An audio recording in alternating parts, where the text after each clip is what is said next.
So we have celebrated the Platinum Jubilee a couple of years before. So 18th April is a foundation day for the rubber board by way of Rubber Act. But this year, so we have decided, the government has decided to celebrate in suitable manner every year the foundation day of Rubber Act and Rubber Board.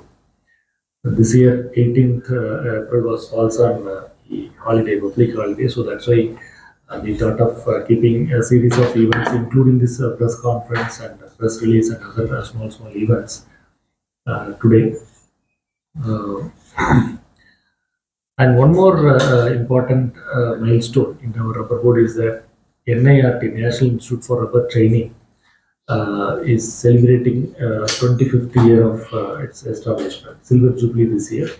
So that we are going to celebrate in big manner, maybe in the month of June or July. Beneficiaries, we have enhanced subsidy for the planting assistance. We have the special schemes, not all, special schemes for tribal plantations, not in Northeast, in the other rubber growing areas. So all the specific things may like to be utilized. So this is about the 24, 25 and 23, 26 and what all things we are doing, all these things. The final, the important thing today we thought of informing you that there is a breakthrough in skim latex processing techniques. I understood from the scientist, of course, and the research will tell more, and the concerned scientists also here. If any of you have doubts, സാധാരണയായിട്ട് നമ്മൾ സെൻട്രിഫ്യൂജിങ് ഫാക്ടറിയിൽ ഉണ്ടാകുന്ന by പ്രോഡക്റ്റാണ് skin latex. അത് process ചെയ്യുന്ന ഒരു conventional technology 2 ആഴ്ചയോളം സമയമെടുക്കും. ഇത് ഒരു സ്ലറി ആയിട്ടാണ് വരുന്നത്. നമ്മൾ ആസിഡ് ട്രീറ്റ് ചെയ്തിട്ട് പ്ലാസ്റ്റിക് ചാർജിൽ 2 ആഴ്ച കെട്ടി വെച്ചിട്ടാണ് അത് പ്രോസസ്സ് ചെയ്തെടുക്കുന്നത്, പ്രിവ്യായിട്ടാണ് ചെയ്യുന്നത്. പക്ഷെ അതൊരു ഫൗൾ സ്മെൽ ഉണ്ടാകുന്ന ഒരു പ്രോസസ്സാണ്. നമുക്കറിയാം ലാറ്റക്സ് ഒത്തിരി കാലം ഇങ്ങനെ കെട്ടിവെച്ചാൽ ഒരു ലാറ്റക്സിന് തന്നെ ഒരു മണമുണ്ടല്ലോ. അപ്പോൾ അത് ഈ കപ്പിലൊക്കെ ഉണ്ടായാൽ ഒക്കെ ഒരു മണമുണ്ട്. അപ്പോൾ ഈ 2 ആഴ്ച വരുമ്പോഴത്തേക്കും ഒരു ഫൗൾ സ്മെല്ലുണ്ട്. അതൊരു എൻവയോൺമെന്റ് ഒരു ഇഷ്യൂ ആണ്. അപ്പോൾ ലോക്കൽ ആൾക്കാർക്കെല്ലാം ഒത്തിരി എതിർപ്പും വരാറുണ്ട്.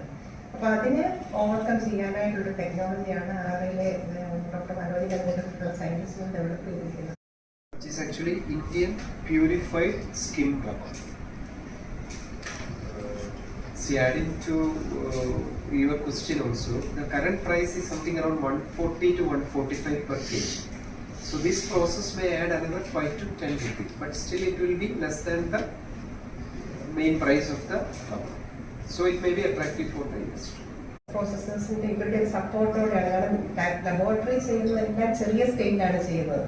അപ്പൊ അത് പിന്നെ നമ്മൾ ഒരു ഫാക്ടറി സ്കെയിലോട്ട് വരണമെങ്കിൽ ഫാക്ടറി ആൾക്കാരുടെ സഹായം സ്കെയിൽ ഫൈറ്റ് ആയതുകൊണ്ട് കുറച്ച് കോസ്റ്റ് കൂടുതലാണ്, കണക്ക് കൂട്ടിയിട്ടുണ്ട്.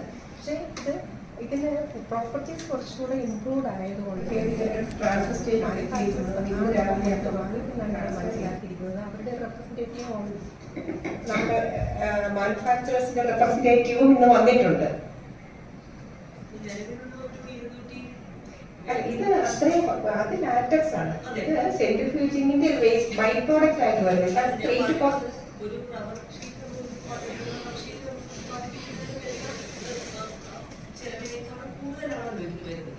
അങ്ങനെയല്ല, അങ്ങനെ നമുക്ക് കമ്പയർ ചെയ്യാൻ പറ്റില്ല. കാരണം ഇത് നമ്മൾ ഉണ്ടാക്കുന്ന റബ്ബറിന്റെ ഒരു 10, ഇന്ത്യയിൽ ഉണ്ടാക്കുന്ന റബ്ബറിന്റെ 10% നമ്മൾ ഈ സെൻട്രിഫ്യൂജിങ്ങിന് പോകുന്നത്. ലാറ്റക്സ് ബേസ്ഡ് പ്രോഡക്റ്റ്, ഇപ്പൊ കോണ്ടംസ് ഗ്ലൗസ് ഒക്കെ ഉണ്ടാക്കാനായിട്ട് സെൻട്രിഫ്യൂജ് ലാറ്റക്സ് ഉപയോഗിക്കുന്നത്. അതിന്റെ ഒരു മാർക്കറ്റിലുള്ള വില കുറവാണ്, മറ്റൊരുമായിട്ട് നമുക്ക് കമ്പയർ ചെയ്യാൻ പറ്റില്ല. അത് ഇംപ്രൂവ് ചെയ്യുന്ന ടെക്നോളജിയാണ് ഇപ്പോൾ RRI ഡെവലപ്പ് ചെയ്തിരിക്കുന്നത്. അത് ഹൈ ഷെയർ പ്രോഡക്റ്റുകൾക്കല്ല ഇത്തരം റബ്ബർ ഉപയോഗിക്കുന്നത്, കുറച്ചുകൂടി ലോവർ ക്വാളിറ്റി പ്രോഡക്റ്റുകൾക്കാണ്. അപ്പൊ ഇപ്പം ഞങ്ങളുടെ ഉദ്ദേശം ഇംപ്രൂവ് പ്രോപ്പർട്ടീസോടെയുള്ള ഈ ഒരു റബ്ബർ നമ്മൾ ഉണ്ടാക്കുമ്പോൾ അതിന്റെ actually Indian purified skim rubber. See, adding to your question also, the current price is something around 140 to 145 per kg. So this process may add another 5 to 10 rupees, but still it will be less than the main price of the rubber. So it may be attractive for the industry. കുറെ കൂടെ കാരണം ഇപ്പം ഈ നമുക്കറിയാം ഇപ്പം environment consciousness വളരെയേറെ വർദ്ധിച്ചു വരുന്ന ഒരു കാലയളവായത്. ഇപ്പം റബ്ബർ പ്രോസസ്സിങ്ങിനെ കുറിച്ച് പല പരാതികളും പലർക്കും വരുന്നുണ്ട്.